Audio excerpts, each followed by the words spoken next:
Ready? Yeah. All right, let's get going. What's going on, guys? Welcome to the Odum and Andrea podcast. This is a show where myself and my beautiful wife, Andrea, sit down and talk about somebody that has done something really cool. It's done something really inspiring. And yeah, we just like reading about that and talking about it. So today, I have actually no idea what we're doing today. So maybe you can tell me. Who are we talking about? So it's not necessarily just a who. So this book, I don't remember how I found it, but I read it years and years ago. And it was basically the first nonfiction book that totally caught me and catapulted me into loving nonfiction. Is it the book Alive? No. Oh. No. And made me realize that you can learn that nonfiction is almost better than fiction, and that people do really cool shit and don't necessarily just work a 9-to-5 job and then take 2 weeks of vacation, that they do these incredible feats that are incredible. All right. And so they do these incredible feats that are incredible. Could you do any more incredible words to describe how incredible it is? Incredibly. This is one of my favorite books of all time. All right. It's Into Thin Air by Krakauer. Do you know what it's about? Do you remember? Into Thin Air. So something about Everest. Yes. Oh, of course we're doing an Everest book. It's the 1996 Everest disaster. Oh, God. Are we seriously doing this one? Yes, we are. Oh. Okay. I guess let's do it. Okay. So somebody you can like put this. Somebody on this podcast. This That's is just very, the cover. It's not too hard to see. Really not bright. Yeah, it's okay. Somebody in this podcast or on this podcast, I'm not going to say who, has this ridiculous obsession with Mount Everest, and not with wanting to actually climb it, but just because it's cool. I don't know what this obsession is. I get obsessed with these like weird things, and I just like get obsessed with them, like, and I can't drop it. I don't know. There's something about Everest. I think something about Everest that actually does bug me a little bit, in the sense that it just seems like the people that get to that want to climb it or do it, they're not so much that they're out for adventure or that they're very physically capable of doing it. It just seems like it's just a tourist money grab, where it's like, I'm just doing it because I paid these guys $100,000 or whatever the hell it costs. And then I got to the top with a bunch of oxygen tanks, and I don't even know how to actually really climb, which maybe we'll even get to that. Yes, we will. And then I did it, right? Because you can say you did it. I don't know. That to me, that's why it really kind of like rubs me the wrong way, I guess, in terms of why some people do it. I get it. 100%. But whatever. 100%. Because this is based on that movie with Jake Gyllenhaal, right? Well, this is the book that was written. He was there. John Krakauer was part of the expedition. But that's what I mean. Yes, so that the movie is based on this book. Basically. Right. Yeah. What's the movie called? I don't Should know. throw it up so Everest. Yeah, I'm not sure. I think Everest movie. It was 2015. Yeah, just Everest. Yeah, Everest. Yeah. That was a decent movie. But I mean, again, I watched the movie and I just get so frustrated because it's like, what the hell are these people doing? So I don't really remember the movie, and I don't know how accurate it is compared to the book. I don't remember. But even I've heard They weren't even climbing Mount Everest. I don't know what they're talking about. John Krakauer say it was bullshit, and he was there, and he was the author. So probably he's one of the climbers. Was he an actual mountaineer, or was he just a guy who just went? No, so I'll tell you the background of how this even happened. Let's get going. So John Krakauer, actually, his background is really interesting. So he was a climber, really good climber. He did like a lot of first ascents of some like really crazy mountains. Yeah. I'll link to a talk that he gave. The talk is like, I think from 1997. It's really old and hard to watch, but he talks about kind of cause it's hard to watch because it's like so grainy. This is really old and it's crappy. It's the worst thing ever. But I'll link to it. It's a really That's a glowing but it is a really good talk because it goes through his background and then the things he's climbed compared to then Everest, because this would have been a year after. Yeah. But like the whole time, like he's talking about Everest, he says like there's no way. He's never climbed at altitude before. He's not nearly as good of a climber as some of the people that he saw on Everest. So he's very humble. Yeah. But he's done some pretty incredible climbs himself. But climbing Mount Everest is nothing compared to climbing anything else, really, because it's a completely different challenge. His biggest thing too is like altitude. He had never climbed at altitude exactly before, and that's that's why most people probably die. Yeah, because they can't breathe. Well, there's a bunch of other stuff. But so basically he kind of transitioned from climbing into writing. And so he wrote a lot of articles for Outside magazine. And so this is like later on in his career. No, this is before. Oh, before he did this Everest. 96, he was more of an author than a climber. Okay. Yep, because he kind of got married. And so when he climbed Everest, he was, I think, 41, our age.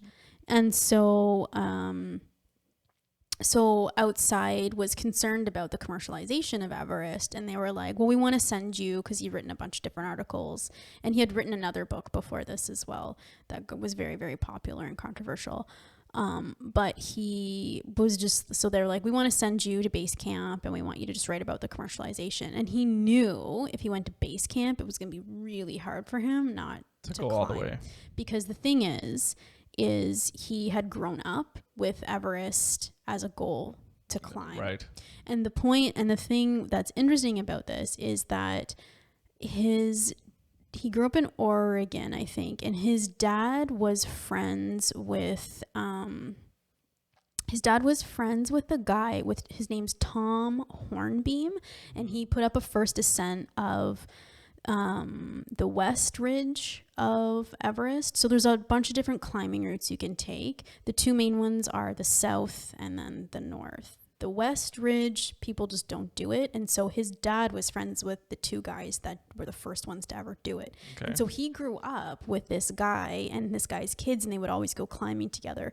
So it was kind of like his hero, right? That climbed Everest. So this was always like a big thing in his mind. Yeah. But then as he got older, it's exactly what you said. People, like real climbers, were like, oh yeah, it's a yak route. Like Everest is a yak route. Real climbers don't go there. Yeah. It's because again, I think too, technically speaking, I think there's only one part that's actually technically kind of challenging. Well, and we'll even in terms of actual climbing, and we'll even get to because they probably like have ladders and all that kind of shit that's on there or whatever. We'll get to that whole thing. So yeah. So one thing he says to become a climber was to join a self-contained, rabidly idealistic society, largely unnoticed and surprisingly uncorrupted by the world at large. And so I think, like, you know, we've done a little bit of climbing. You've done a lot more than me, and you hung out with some of those guys at Grand River Rocks, just those kind of bouldering climbers. And it is like a certain type of really laid back kind of counterculture kind of thing, like a little bit. And you watch some of like the climbing movies, like they call them like dirtbag climbers, because like they don't own a home or have a house. They just kind of like hitchhike. They don't, or they'll just live in their van or whatever. They have like a nomad lifestyle. Not all of them, obviously. Yeah, exactly. And so what he said is getting to the top of any given mountain was considered much less important than how one got there. Prestige was earned by tackling the most unforgiving routes with minimal equipment in the boldest style imaginable. And so again, you kind of see that with Alex Honnold with Free Solo. That's another league all on its own. And the Alpinist is another movie. This Marc-Andre Leclerc, and then another really great one is The Dawn Wall. I don't think you've seen that one, but it's a really, really good one as well. So by the time they asked him to go, he just had kind of put it out of his mind. But when they said, "Oh, we'll just send you to base camp," he was like, he kind of felt that call, that draw to like do that dream, right? So especially if someone's going to pay you for it. Yeah. Well, exactly. So this is kind of then they set him up. They're like, yeah, okay, that's fine. Like, we'll pay for it. We'll send you to Nepal and you can go up, and we'll find a commercial expedition you can go with. So there's a couple different types of commercial guiding expeditions. So there's commercial for Mount Everest. Mm-hmm.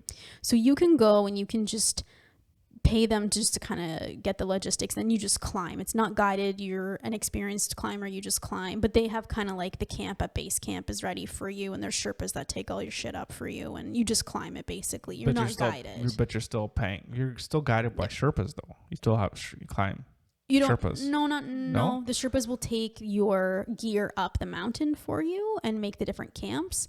But they're not guiding you necessarily. Is the point of that? Interesting. So how do you know what route to take? Well, just follow everybody.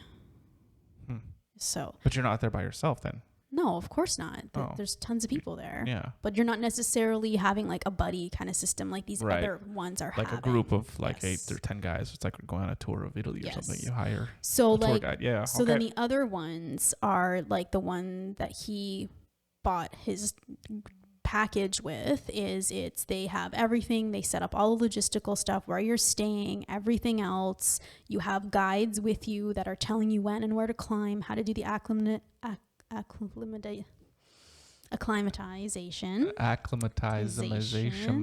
Yes.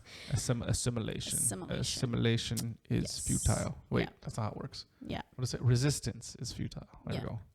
And so, and then to be part of one of those expeditions, it's like $65,000 a person to do this.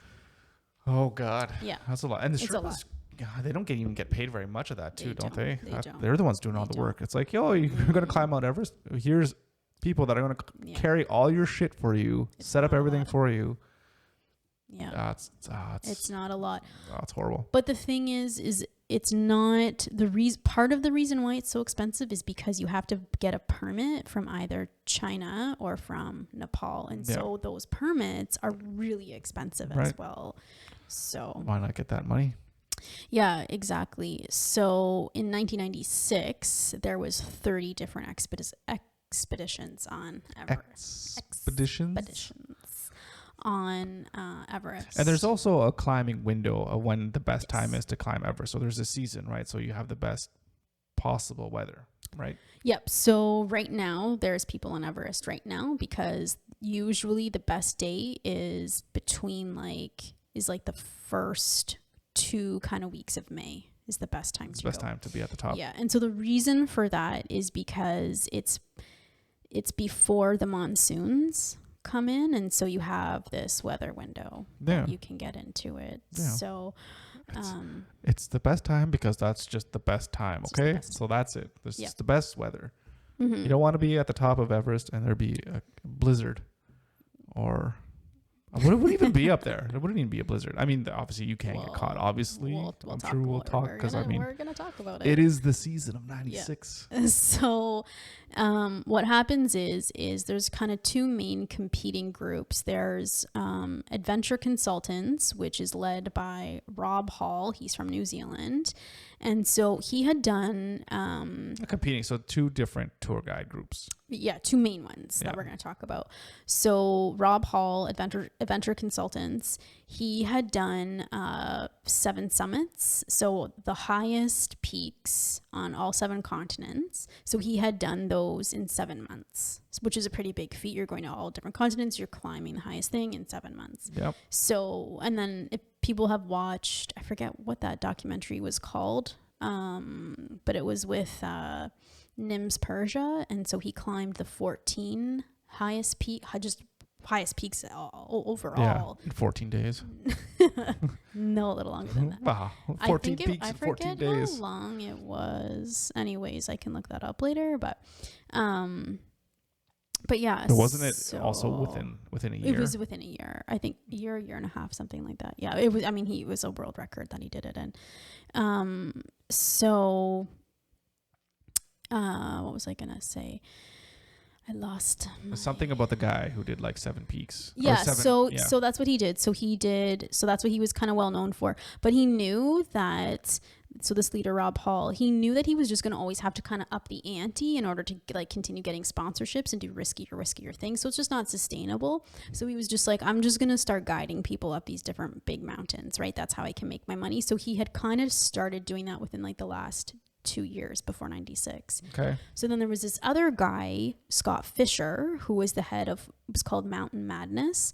And so he was from the States, and he had done a bunch of these really big climbs, but he wasn't really getting any traction in like the climbing world. He didn't feel like people were really respecting him. So he also started this, like a adventure guide company too as well. Yeah. To guide people up. Had he been on the top of Mount Everest before? Yes, he had. Yeah. So those were the two main groups involved in this disaster. And so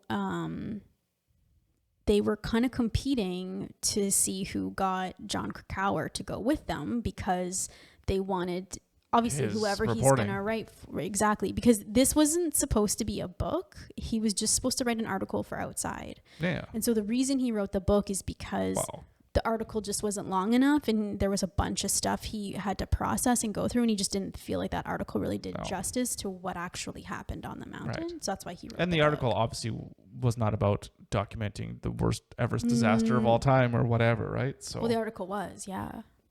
No, but that's not the point of what the article was. He was sent out to just like But you can see, but the commercialization led to basically the disaster is kind of the point of it.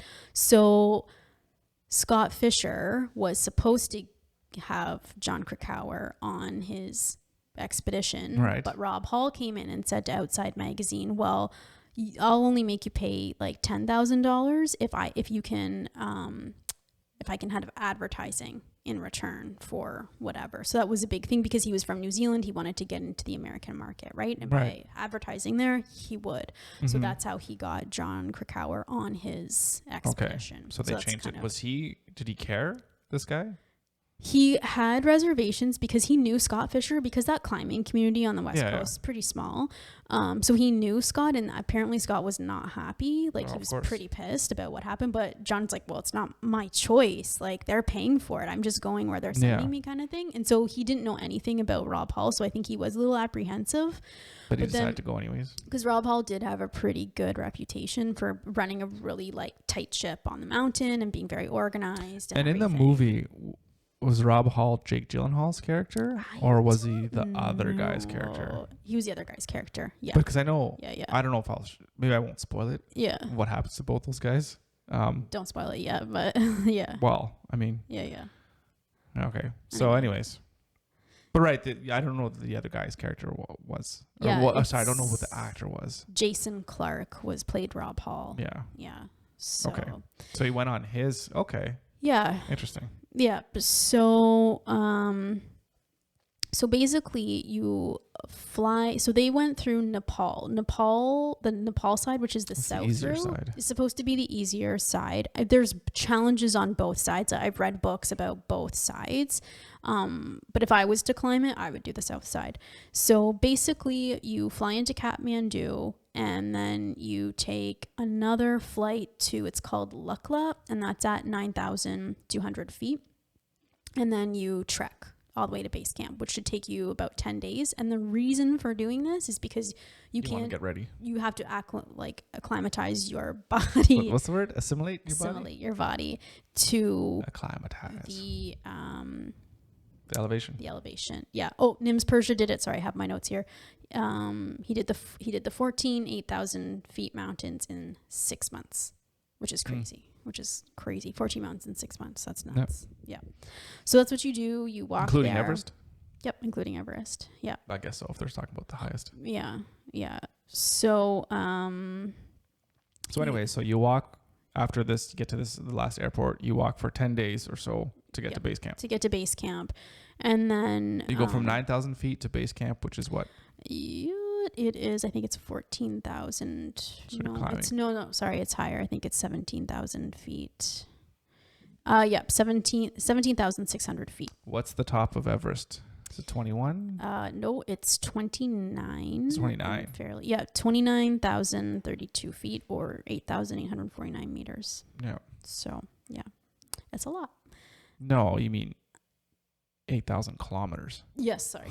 I was like, wait, 8,000 meters? No, not 8,000 kilometers. No. Oh, right. 8 kilometers. Yep, 8,848 meters. Right, 80,000 kilometers would be like more than the Earth, isn't it? I don't know what the diameter of the Earth is. I don't know. Yeah, because across Canada is 5,000 kilometers or 5,000 whatever. Yeah. So if it was 8,000 kilometers, that would be insane. Right. But that's still 8 kilometers high. That's a lot. Okay. Anyways, so but 2,900 feet, 29,000 feet. Sorry. Yeah. Okay. Yeah. So then the other issues, and it wasn't just these two main expeditions, because like I said, there's like 30 different expeditions going on at this time. The other drama comes in when there was a South African group that was there, and there's a lot of drama with these idiots because they were trying to make it as if it was supposed to be promoting like the end of apartheid, and it was this big thing. If we can get to Everest together, it will be this big thing. Well, the main guy lied about even who he was, what he had climbed. The main guy that was guiding the leader of that South Africans. Yeah, it was a big mess, and he was a complete jerk. Because the point is like everyone, once you get to base camp, you have to figure out who's gonna put all the ropes up, like the fixed ropes that you're going to clip into as you go up the mountain, especially when you get to the very top. And then the other big part is through what's called the Kombu ice fall, which is basically like a glacier waterfall that you have to climb through. And so those need to be fixed, and you have all the expeditions kind of come together and figure out who's going to do it. So it's done. How many people are at base camp? Hundreds.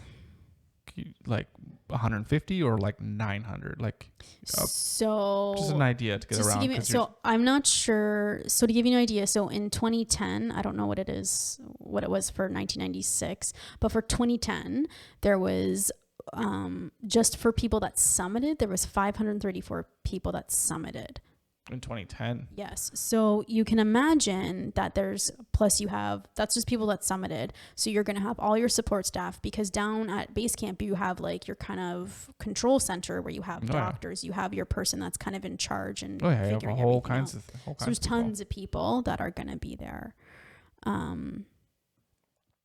Yeah. So, wow. 500 some people summited in 2010. Yeah. Well, and in 1999, if you want to know that number, because that was the last kind of year before it was shut down in 2020 for the pandemic, and I don't think anyone went up in 2021 either. So 2019, 891 people submitted. Even more. Yeah.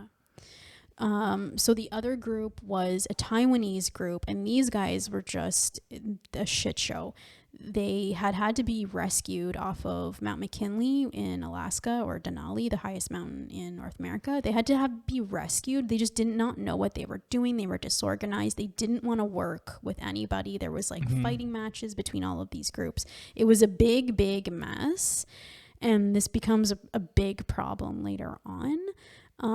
And so he goes through how inexperienced some of these people are. Some of these people, it's like they have their climbing boots. They haven't even used their climbing boots before they got to the mountain. Like, that's kind of a problem. It's just like, you don't even know if it fits. Well, that's you the don't point. Even know. Yeah. Well, you want to break it in. I would never do any type of run without breaking in my shoes first. And then you have these crampons, which that's not even that big of a deal. Even if you did run without breaking it in, but this is life and death. Climbing a fucking mountain. Yeah. But but not just, it's because it's life and death, because it's Mount Everest. Yes. You should know that there's a lot of risk associated with this. It's not even just any other mountain that's just like, well, I screwed up, I could just go down, you know. If you're stranded, you're not going to be like freeze to death in like a couple hours. And so not only that, but they didn't even know how to put on their crampons, which are so they're not climbers at all. No. If you don't know how to do this, you're not a climber. You're not a climber. So they're just rich people that want to say that they climbed it, right? That's basically what it is. Yeah. And they don't even know how to put on their crampons, which is like over top of the boots for going over the ice. I don't have time to deal with these. They didn't know how to put them on, but then they didn't even know how to properly walk in them, which is an issue because you're going up a fucking ice fall, which is a glacier waterfall. And this thing is no joke. This is where most people die, is going through this ice fall, because they have ladders lashed together and lashed across these huge crevasses. Yeah, that was the big scene in the movie where it's like crossing it. thing. It's the most dangerous place. And not only that, you have these like huge, they're called seracs, which are like, you know, office building size pieces of ice falling down. Like it's not, and they didn't. What kind of office? Is it like a really nice upscale Manhattan office, or is it like a shitty, absolutely, you know, 100 square foot office? So, and then he talks a little too about kind of like the ethos of the people who, and the history of the people who have tried and failed to climb Everest. And it's just these people that are kind of dreamers and like have these crazy ideas, but they really have no business coming to climb. And so even the first kind of person that made Everest kind of like a commercial thing and like a yak route was Dick Bass, and he was just this like really rich guy from Texas, and he was guided up by another guy. His name's David Brashears, who guided him up, and it's like he had no business being on that mountain, and then it's just like he just had enough money to get there. So of all the people, just to backtrack a little bit, you're saying, you know, like 500 people did it in 2010 or whatever. How many people tried to do it? I don't know. How often does someone die? Does somebody die every year? Yes. Like even more than one? Sure. Oh, yeah. Because like out of all those people, it's like, oh, well, we know that there's at least going to be a whatever average mortality rate. Yeah. Yeah, I'm not sure what I just looked it up. So Mount Everest is high, tracks hundreds of kilometers each year, has a 14.1% fatality rate. Of all the climbers on average? Mm-hmm. So that's insane. So out of the 900 people that summited, you know, if there's 14% of that, that's almost like it's over 100 people that would have died in that 1 year. Yeah. That's crazy. It's not that high, is it? Mm-hmm. Yep. Yeah, but it's not even the deadliest one though. The deadliest what climb? Mountain, yeah. In terms of what the mountain, it's not the deadliest mountain. So, yeah. Well, yeah, the ones that are actually technically difficult, because that kills people for a different reason, because it's actually hard to climb. Mm-hmm. Mm-hmm. This one, I don't think you would have the death rate if there was people that actually knew what the hell they were doing. Yeah, I don't think so. Yeah. Anyways. Yeah. So there's this kind of like a huge kind of cast of characters in this one. And he talks about this a lot, about being a journalist and being on Everest. And there was another kind of journalist as well. She was filing stories for NBC while he wasn't filing stories, because they could file stories through fax or whatever back in 96. Yeah, faxes for you. I know. So, but she was this like really famous socialite. Her name's Sandy Pittman. And so the one time, this is her third try trying to summit Everest. And so they really wanted to get her up because she's famous. She's filing stories for a huge network. And so they really wanted to get her up. And so he also says, I think there was pressure because I was part of the group for people, and maybe it made people do things they wouldn't necessarily have done. Take extra risks. Yeah. And especially for Sandy Pittman, getting her up to the top was just like, we have to get her up to the top no matter what kind of thing. Yeah. Wow. So, yeah. So that was kind of interesting. So when you're climbing Everest, you have to do these I can't say that word today. Yeah. Acclimatization climbs. And so you, over the course of like 3 weeks, once you get to base camp, you're climbing up only to a certain height kind of each time. And there's different camps all the way up. But there's 4 camps, right? Yeah. Yeah. So you there's base camp, then there's camp 1, 2, 3, and then 4. Yep. And then 4th camp is the 13-hour hike back and forth to the top. Yeah. Right? It's about 13 hours to and from? I think so, yeah. It should take like your launching pad to get to the top. Right, so yeah, once you're at 4th camp, it's like you just go up and back and down again within a day. Yeah. Yeah, basically. To get to the top. Yeah. So they had kind of done all their acclimatization. And even that's really cool, like just the going through the ice fall and how the whole mountain is geologically structured is really interesting.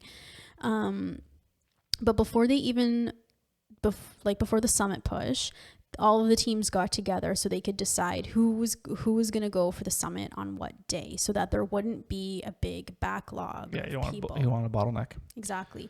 So they were all kind of deciding what days they were going to go. And are they all at Camp 4 at this point? No, this is at base camp. Before anybody even goes, they're trying to figure out and decide what's going to happen. And so Scott Fisher and Rob Hall, those two expeditions, were like, we're going to go for the 10th. Can everybody just not go on the 10th? Don't go that day. But that's go on the 10th from like that's Camp their 4, summit. though. No, like that's their summit day is the 10th. That's okay. So we're going to leave base camp with the expectation of getting to the top on April 10th.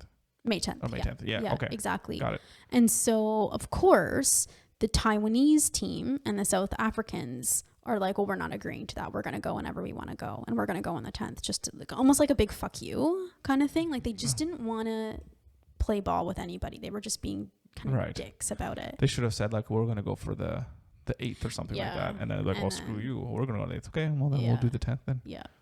And so there was this other guy, I forget where he was from.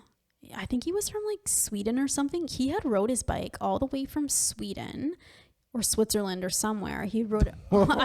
I'm not sure where Sweden, it was. One of those countries that starts with an S, whatever. Yeah. So anyway, they're all the same. But he's riding his bike from there all the way to Everest and then going up Everest like quote unquote unsupported by himself. And so he was going to summit before. He was going to be the first one to summit that year. So on his bike? He didn't end up getting to the top.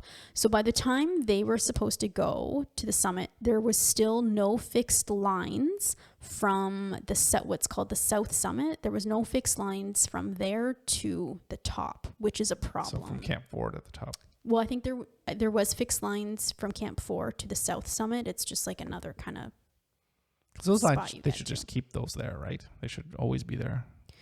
Well, they don't take them down. That's what I mean, yeah. Well, they don't take them down, no. But I mean, they're up there for a year. Like, in the winds up there are like gale force winds, right? Like, they're not, I wouldn't want to use them. So they have to redo them. Yeah, for sure. Yeah, I don't know what they affix these lines to, so yeah, I'm not sure. Anyways. So then not only that, but then for each of the groups, if you're a responsible guide, you're going to have a turnaround time. You're going to say, okay, if you don't get to the summit by this time, I don't care how close you are, you got to turn around. Yeah, so just to be clear, we're talking about this is when you get to Camp 4 and you make your push. Yeah. There's a specific, like you leave at 5 a.m. or whatever it is. You leave at midnight. Yeah, whatever it is. Like if we're not at the top by 2 p.m. We have to turn around. Otherwise, we'll get caught and we'll likely die. Yeah. Yeah. So, and like they say, like getting to the top is optional, getting down is not. Like, yeah. And so that's the big deal. And like the thing is too, is like once you get to that altitude and when like your body, it's called the death zone. Your body just starts dying and like you can barely move. It's like you do one step and you have to rest for like 5 minutes, do another step and rest. And so it takes a long time to get there. But the point is like those ropes were not fixed to the top, and there's this one section that's like very exposed and you need to have those ropes fixed. Like sometimes you can kind of be okay, but in this one part right close to the summit, you have to have these fixed ropes because you can just be like blown off the edge of the freaking mountain. So that was an issue as well that kind of led to this disaster.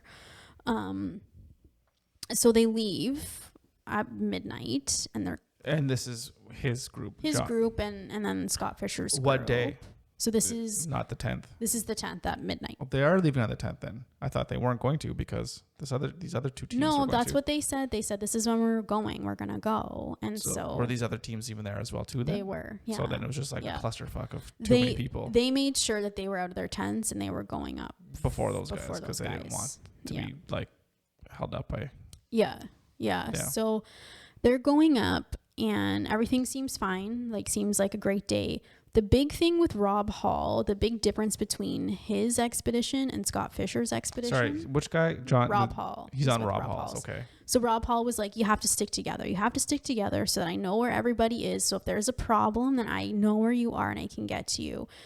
The issue is... How many people are in his group? So I'm not sure. sure. It's like a dozen kind of thing, maybe. Yeah, something like that. So he has 1, 2, 3, 4, 5, 6, 7. So there's like 8 and 3 guides. 3 Sherpas. No, 3 guides. Like, there's other climbers. And then a bunch of other Sherpas as well. Yep. A bunch of Sherpas. A bunch of Sherpas. And so, but not every Sherpa. I think there was only maybe 2 or 3 Sherpas that were climbing with them at this point.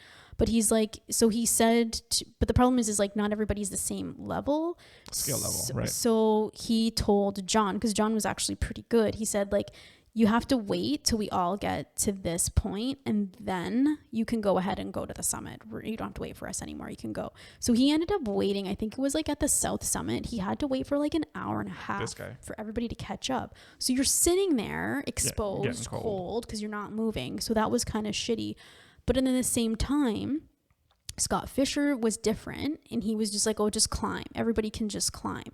But then this presented a problem because he didn't know where any of his clients were. So he was wearing himself out, going back and forth, helping different people. So that was also not great. And going back and forth between the death zone, like at the top of Everest and base camp 4. Yeah. Well, and even during the whole acclimatization period, it was the same thing. He's going up to camp 2 when he was at base camp to help one of his clients, and because no one's together, so he's like running like a head cut off over the mountain. Like it's a big. They made that pretty clear in the movie that he was just kind of going all over the place. He's just like.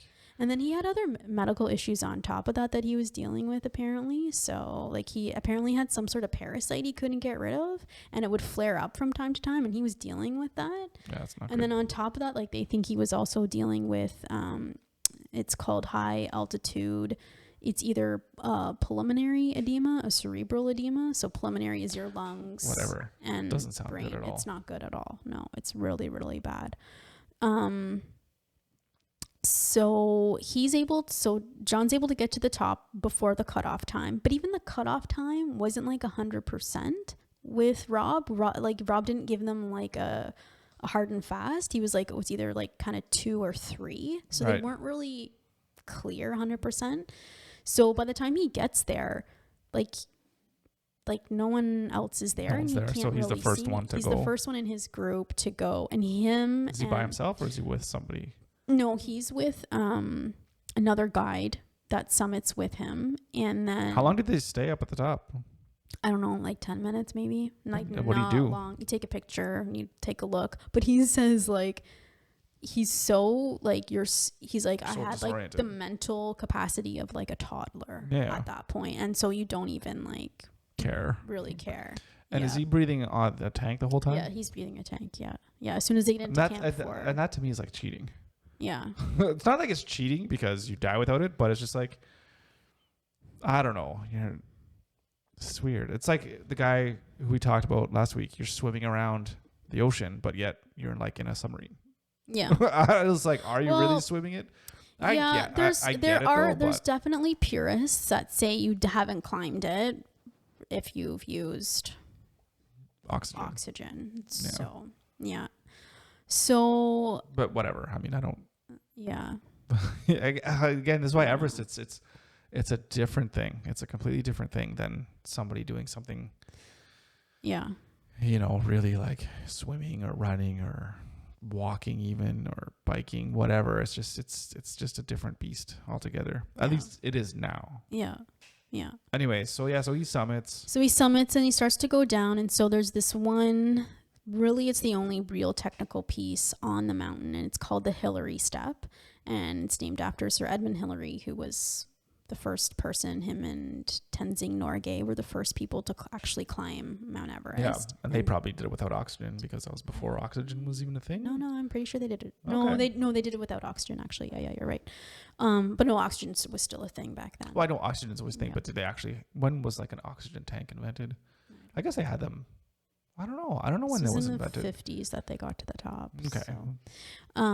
So he gets to the Hillary Step, which isn't too far from the summit, and he looks down at it, and because you have to climb, I think it's like a 40-meter like vertical rock and ice that you have, like it's a little bit hard to get. You got an ice pickup? No, there's ropes. But you have to like pull yourself with a up. whatever. Yeah, and you have to you have to climb it. And that's hard when you have crampons on and you're that high. Well, and you're so tired. Yeah, there's no oxygen. So he gets there and he looks down, and he can't get down because everybody is coming up. It's just a huge bottleneck of people coming up now. This guy, yeah. Sorry, the author. Yeah. So he can't get up. So he can't get down. So does he wait for everyone else to go? So he has to wait for everybody else to go. Meanwhile, he's no oxygen. He's run out of oxygen because one of the guides, he said to the guide, "Can you turn my oxygen down a little bit so while I'm waiting, I'm not like using up all the oxygen?" And the guide did the opposite and put it on full blast. By accident. Yeah. Well, they think this guide, what was his name? Andy Harris. They think he was suffering from some kind of craziness. Yeah, definitely. And so, so he waits. He finally gets down. As he's going down, he notices, like, it was a clear, beautiful day with great conditions. And as he's going down, he notices all kinds of clouds. Clouds coming in. But the thing with Mount Everest and why he didn't really think much of it. You're like above the clouds even. You're above it. And what happens is there's this, you have Mount Everest and then you have two Nuptse and Lhotse and two other mountains there. And then they kind of create a valley. And so this whole valley, that condensation always happens because the sun hits all that snow, and then you have so it happens every afternoon. So he didn't really think much of it. He didn't think it was an actual storm. But what he was looking at was it was a huge storm that he was looking down on. He just nobody really realized it at the time. And so then all hell breaks loose, and he's descending. He gets to Camp 4. He's not quite at Camp 4, and he can barely see, like, the snow. It's ridiculous. Like snowing, blowing blizzard. It's unknown. So he thinks he sees Andy Harris go down. It's like this kind of slope he has to get down, and he's kind of afraid to go down it because it's all ice and he doesn't like want to fall down like the mountain. So he's and there's no ropes there to go down. So he thinks he sees Andy Harris, the guide, beside him go down and then walk into Camp 4, and he's all fine. That's not the case, and it's really unfortunate because this is the guy who turned his oxygen tank all the way up. It's really unfortunate because it's a kind of a really bad mistake because they don't know. They think he got into Camp 4 because John thought he saw him get into Camp 4, but it wasn't even Andy that went down before him into Camp 4. It wasn't even Andy. It was just he just saw some random person that was at Camp 4. Yeah. Who he finds out later is somebody else that said, "Oh yeah, this is what happened." So he's able to corroborate that it wasn't Andy who he even saw. So he lost him somewhere up on the mountain. Yeah, and he feels really awful because he had told this guy's like family that he had seen him get into Camp 4, and that was not the case at all. So he feels really bad, and it kind of gave them hope almost that they were going to find this guy because he does die.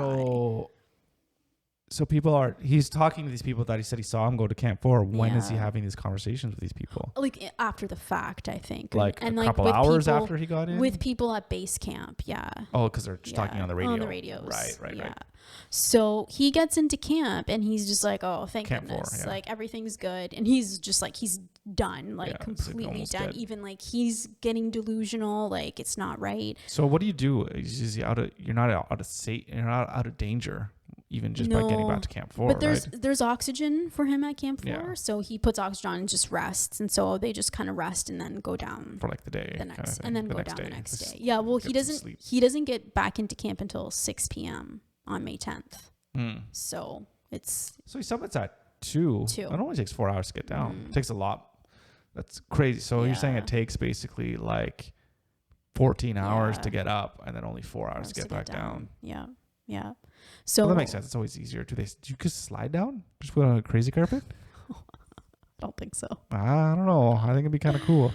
So then maybe that's what we'll do. We'll be the first person to crazy carpet down. You're on your own, my ski. friend. Hey, crazy carpet. Let's just ski down. Yeah. So then and he doesn't even really know what's going on, but there's 19 people that are up there that are stranded. And so the other part of this story is on Rob Hall's team. There's this other guy, his name's Doug Hansen, and he had been within, I think, 200 meters of the summit the year before. But Rob turned him around saying no, we're done. This is the cutoff time. I'm really sorry, but it's done. Yeah. And so he heavily, it's the same guy, discounted this Doug Hansen's this year to the 96 year to get him up, because he felt so bad that he wasn't able to get up, and also because he's like a postal worker, so he was giving him a huge discount. So it was Rob Hall and Doug Hansen, and then they think also Andy Harris, who John thought he saw walk into Camp 4, that were up on the mountain and then didn't get down. He said he got Doug up, and then he said on the radio when he was trying to come down, he couldn't get down. Like, Rob Hall was just like, Doug's gone. That's all he said about it. So they don't even know what happened to him. There's no body up there. Sorry, Doug's the postal worker. So I thought they both got to the top at the same time. They did. Yeah, they did. And then you just lost him? Yeah. They think he probably fell over the side somehow. But they didn't get to the summit until like 4. Yeah. In the afternoon. That's like an hour or two past the cutoff. And so what they think happened is they think Andy Harris went back up to try and help Rob get Doug down. And then Rob, while he was on the radio, kept asking like, where's Andy? Where's Andy? So they don't know what happened to him either. So again, who's Andy? So Andy's a guide. And Andy was the guy that John thought he saw walk into Camp 4. So that was his guide. Yeah. But wasn't at all. And so he went, so anyways, whatever. Yeah, well, he went, here, but whatever. Yeah, it does get confusing because there's so many people. Yeah. So and then there's people from. So what about this other team? What about the New Zealand team and the South African team? Are they going up there at the same time? The South African team ended up not going.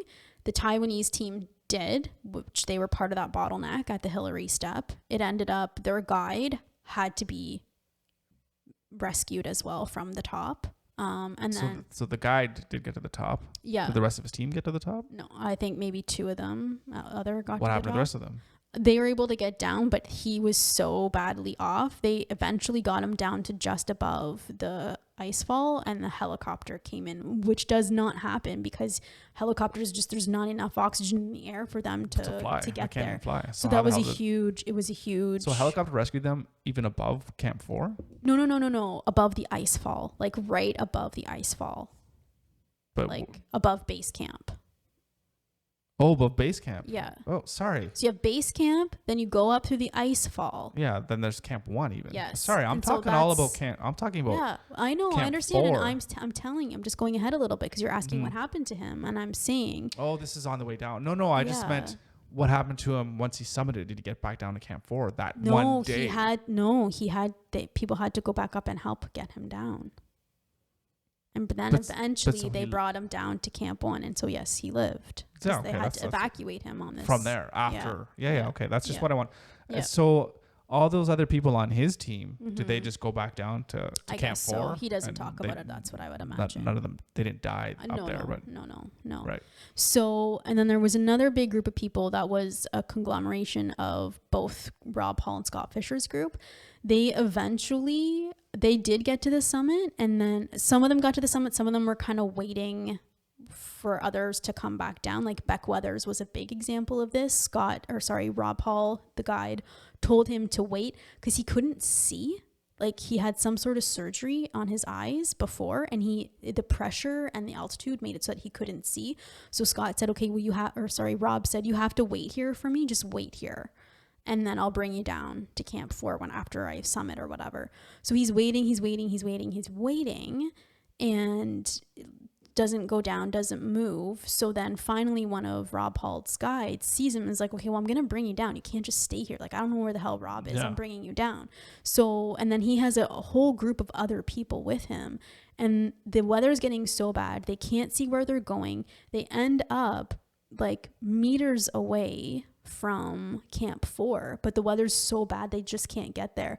And it gets to a point where the guide is just like, we were walking trying to find our way, and all of a sudden I just felt like in front of me was just like a big void, And he's like, so I just stopped walking. And he's like, yeah, it would have, if they had walked any further, they would have like fallen over like the mountain 7,000 meters onto the other side into Tibet. Yeah.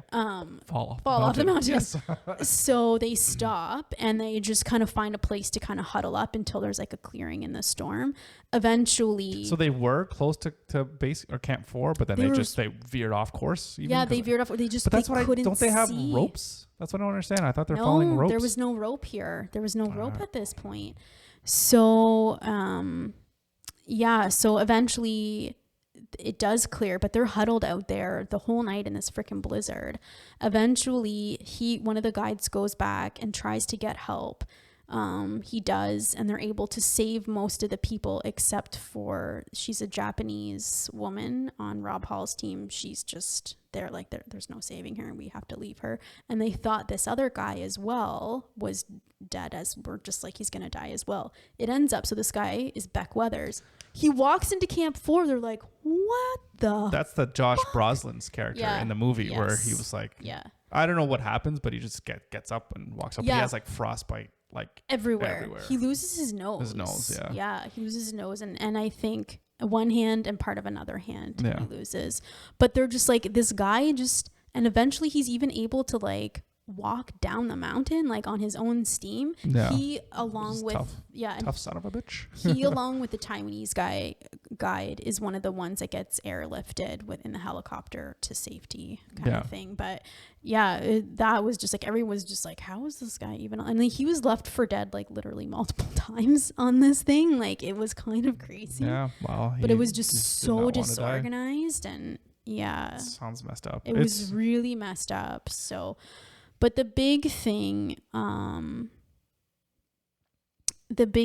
is, so 12 people ended up dying that season, including Rob Hall. And I'm pretty sure it was in the movie where there's like a call, kind of the last time they hear from him, it's a call they patch through his wife in New Zealand, and they kind of have that last call. And she would have been there with him, but she was pregnant that year, so she couldn't be there.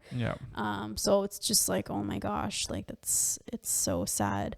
And it was 4 people from Rob Hall's team that died that year. And John was in. He was on Rob Hall's team. Yeah, so he happened to be lucky enough to survive. Yeah. So, I have to look into this because I can't see that there's hundreds of people that die on Mount Everest every single year. I don't know. No, there's not hundreds. Well, he said like 14% of people die, which is crazy. Well, I said the mortality. That's what it said, was the mortality rate. Yeah, I don't know. That seems really high. That seems unnaturally high. But anyways, I don't know what to take from this of this book. Well, what's interesting is like he does talk kind of at the end of like about what happened and like kind of lessons learned, and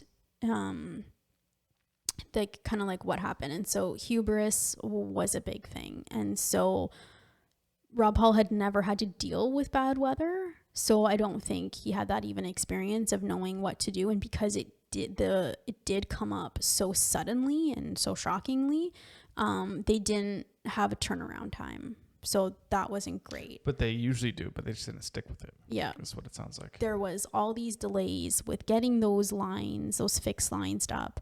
There was the bottlenecks at all these different spots along the route in the worst possible place to have bottlenecks. It's so ridiculous. It's like you're climbing Mount Everest and like there's too many people. Like, it's so weird. If you see that picture, it was like one of the most like famous pictures was Nims Persia, the guy that did the 14 summits. He took that picture and you see that line of climbers, and it's just like, no, I would not want to be in that line at all. Yeah, it's like a lineup. And so the biggest thing is where you're freezing, you have no oxygen. You're in the death zone, like you're dying. There. Yeah. The other thing was also kind of the pressure on these groups to be successful and get people to the top, especially because of the advertising and whatever. It was part of it. And that's see, this is like, I love the idea of people pushing themselves to the limit of trying these different feats, whatever, but in no way are these people like risking so much where it's like a huge % chance that if you mess up that you actually die. you know, like people that are on these crazy walks or whatever, like this guy that swam, like the worst case is you just stop and you like can't go on anymore. You're not going to die. You know, it's not like he's swimming. I'm going to swim across whatever and not have a life jacket or anybody boating with me, or like, so if I do screw up, I drown. It's almost kind of like the free solo guys. Like if you slip, you're done, right? But even him is very, very controlled in his thing, right? Yes. And it's just like he gets to the point where like, I know this route so well that I can almost do it with my eyes closed, kind of thing. Yes. Or it's like for me climbing like a simple 5'8" or something like that. Like it's almost child's play for him, but it's still, you have to be super alert or whatever. But he trains for it for like a long, long time, depending on what he's training. Yep. So, but this, it's like you're not really pushing yourself into something. I don't know. I guess you are pushing yourself, but it's like the motivation for why you're doing it doesn't seem to be a personal growth thing. It seems to be of a, I just want to get to the top to say that I'm a guy that's climbed to the top. Well, we talked about that with Ross Edgley, right? Like it's internal versus external motivation. And so a lot of that is external motivation. It's bragging rights. Right. And I shouldn't say that everyone that does that is what for. Because I'm sure there's some people that like, I want to climb it because I want to do it. I want to challenge myself because they're actual climbers. Yeah. And then I get that. Yeah. But just like a rich person saying, I'm just going to do it because it's, I was like, you should train for it. You need to prepare yourself. You should climb other things first and not just pay somebody else to just drag your ass up the mountain the whole time. Because what are you doing? Yeah. I don't know. Because I don't see that as really as a real personal push. Yeah. I don't know. Yeah. Anyways, I still have respect for anyone that's going to go up and try it or whatever, I guess. But I don't know. It's just different. It's just different. Well, the other piece of this is that it's not well regulated. And so the governments have a vested interest in selling as many permits as possible because that's how they make their money, right? And I think live or die, just give me my money. Yeah, like the permits are like $10,000 a person. Like I was saying, like it's not like it's a lot. And not only that, like there's another really great book called High Crimes, and it's all about like all of like the crimes that actually occur on Everest. Really? With this one guy who did an expedition with another guiding group, and they were on the north side. But it was really interesting. And this was, I think, 2006, I want to say, that he did this climb. So like 10 years later. But it was really interesting hearing of all of the corruption and crime. Like, what do you mean crime? Like you're climbing up the top of Mount Everest, be like, you get stuck up, someone with a gun at the top? No, give me your wallet. No. Like, hey, how much is off the top? Well, the one guy. But yeah, there was a lot of violence that happened with this one leader of this one climb. And again, like, you're not talking like, what are you like petty robbery? Like, what kind of crime? Yeah, like people stealing gear, oxygen. But that's all of these. But that type of crime is not because I need the money. It's because I need the oxygen because I'm going to die kind of crime. But sometimes it was for the money because then they would sell it. They would sell the oxygen tanks to other groups. But don't they have their own? Don't they come with their own oxygen? Don't you come with enough of the shit that you need? I don't know. Oh, that seems weird. So there's a lot of that. Yeah. It's like, I'm going to climb Mount Everest. Do you bring oxygen? Ah, shit, no. Oh, look, there's here at the top, and there's a black market oxygen dealer. Well, it's not like that, so but anyways, the book is really good. It goes it goes really deep into it, and even like the drama that happened on the expedition he was on. Again, it was that same thing. The leader was trying to get his wife, who was a Sherpa, trying to get her again to the top for like the 10th time or something. So again, it's those bragging rights, and then if you have those bragging rights, and you get more money, customers, more clients. So how often do the Sherpas die? Oh, like way more often than the clients. What? Yeah. Really? Yeah. I'm pretty sure because they're the ones that do all the dangerous work, right? They're the ones that are fixing the lines through the ice fall. They're the ones that are going up and down, doing all like putting all the stuff in all the different camps, fixing the lines up to the summit. Like it's dangerous. I feel like it's exploitation too. Yeah, you could. Yeah, it's one thing getting a guy to walk you through a place you've never been before, but to get a guy and pay someone to do all the dangerous stuff because you can't do it. Yeah. I don't know. That's something else. Yeah. Oh, that's unfortunate. That's why I'll never go. So talking about things we'll do, I'll never do this. I know you're talking about like, oh, I want to see base camp just to see it. It's like, I don't even know if I want it, because you'd still have to pay a ticket. I don't even think you can even just do that. It's like, I just want to go to base camp. Trek? 100% you can. But you have to pay your $10,000 fee? No. Or you can just go there? You can just go there. Yeah, like they have different like there. trekking to Everest expeditions. I think you probably have to pay a permit to walk through, but I don't think it would be nearly as expensive as the permit to climb to the top. It's a different thing. I guess the question is, would I want to spend money on, giving these people money that is just so corrupt, or that is so, it seems like an unnecessary amount of people are dying because of this. Maybe. I think trekking's a different thing. I know, but I'm still giving money to the whole people that are facilitating this, right? But then I guess you have to think about it too, is that, this is the double-edged sword, is it's really improved their quality of life for the people, like the Sherpa people. Like the schools have been built, hospitals have been built there. Yep, infant mortality has decreased. He goes through a little bit of it. And there's been Western people that have come through, and then they've taken a liking or something to some of these Sherpa kids, and then have sponsored them, and they've gone to universities and stuff like that. So It's a tough one. Yeah, I see what you're saying. Mm-hmm. Yeah. But that's a different conversation for a different day. 100%. But no, I 100%, after reading this book, I want to go there. I want to see it. You want to go there after reading this book. You should read this book and be like, yeah, I'm good. Not to the top. I just want to see base camp. I really want to see the ice fall, because it just sounds. Can you see that from base camp? Yeah, you can walk right up to it and see it. Touch it. You can touch it. It's just like an ice wall. No, like you walk into it, like it's not. You can like see the beginning of it. No, it's not a cave. It's a huge, big waterfall. You have to like walk all through. A waterfall, but it's ice. Oh yeah. Waterfall. A waterfall of ice. Yes. But is it ice falling? Yes, it's called an ice fall. Yes. Yeah. But it's falling as fast as like a waterfall? No. It's a glacier. So it's not falling at all. It's just ice. Falling. So it's like it's a glacier. Glaciers move. You can't see them move because they move very slowly. But then it goes over like a cliff of the mountain. Yeah. And so that's why it falls. But it's still going to look like just frozen ice. Yeah. Like a wall. That's what I said. It's an ice wall. No. It's an ice wall. Anyway. You listen. Look up a picture of it, and then you can understand what it looks like. Yeah, I understand. It's a wall of ice. Okay. Into Thin Air. Oh my God. 1 to 10 in terms of a read. Oh, 10. 100%. I'm not even going to ask you anymore, because everything's just a 10.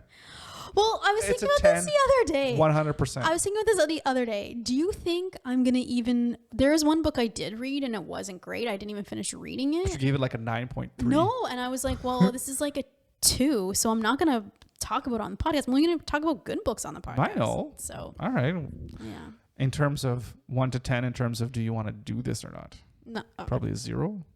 To get to the top, 0. But get to base camp. Base camp, 100% 10. It's on my bucket list. Yeah. Just because it's on your bucket list doesn't mean I'm not going. You're going by yourself? Sure. I'll take you. I'm sure Tristan will come with me. You're going to take the whole family to base camp? Where are we going to poop? There's places. Poop on the side of the mountain.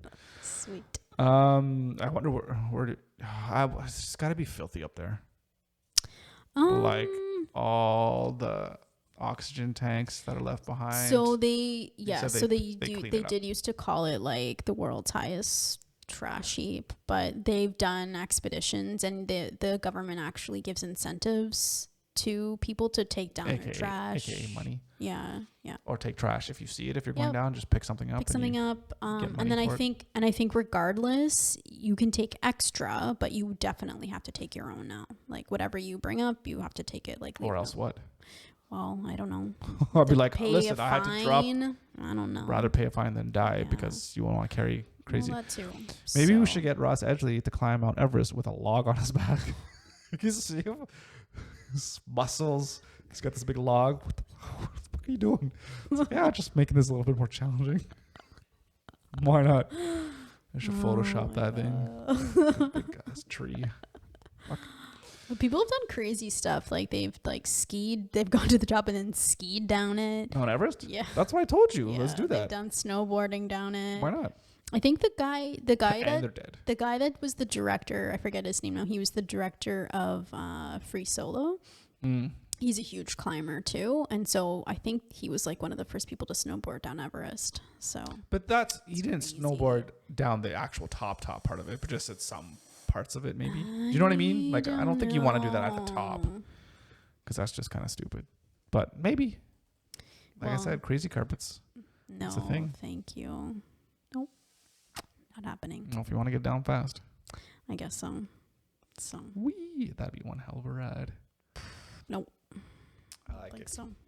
All right. Anyway. Well, we're going to go to base camp. Sweet. So we'll see you in a couple months. I don't know how long it's going to take to get there. Yeah. One of these days we'll get there. I don't know when. Yeah. Before we're 50. Let's just put it out there into the universe. Put it out there. All right. Well, it's up to us to make it happen, I guess. Yeah. It's not high on my priority list, so you'll have to remind me quite often. I will. All right. All right. All right. So maybe you want to climb Everest. Let us know. Yeah. Mm-hmm. But do you have anything else you want to say about this? It's just a really good book, and it was just... We established that with your 10 out of 10? It was it was the first book that really kind of launched me, like I had said at the beginning, that launched me into nonfiction and just being aware that people do like crazy ass shit, and just to, like that, even though I would never climb Everest, but just to know like stuff like this is possible, is a crazy thing. Good, crazy bad. Yeah, and it's crazy bad. What happened, absolutely, but just that people do really inspiring things, and your life doesn't have to just to be a 9 to 5 and that's it. Like, well, these guys were doing it because they had to try to make money, and that was kind of their business that they did. Because you said the guy was kind of maybe struggling a little bit. Yeah, so his 9 to 5 was, I don't know, 0 to 29,000 whatever feet. yeah. But it's crazy. It was just one of those books that it was like the first book that kind of launched me into being obsessed with these type of books. So so it's like there you go, double meaningful book to me. There we go. So all right. Well, with that, I think that's a good place to end. Yeah. So thank you so much for watching and listening. If you like anything that we do, check us out on our website, odumandandrea.com. Mm-hmm. And Chris by 5. Yep. You just try so hard. I know. It's like you try too hard. It's like, don't know what's going to happen. We'll give it a try maybe this time. This time. But your high five skills are quite all right. Thank you. You're welcome. Thanks for listening. Mm-hmm. We'll see you next week. Bye.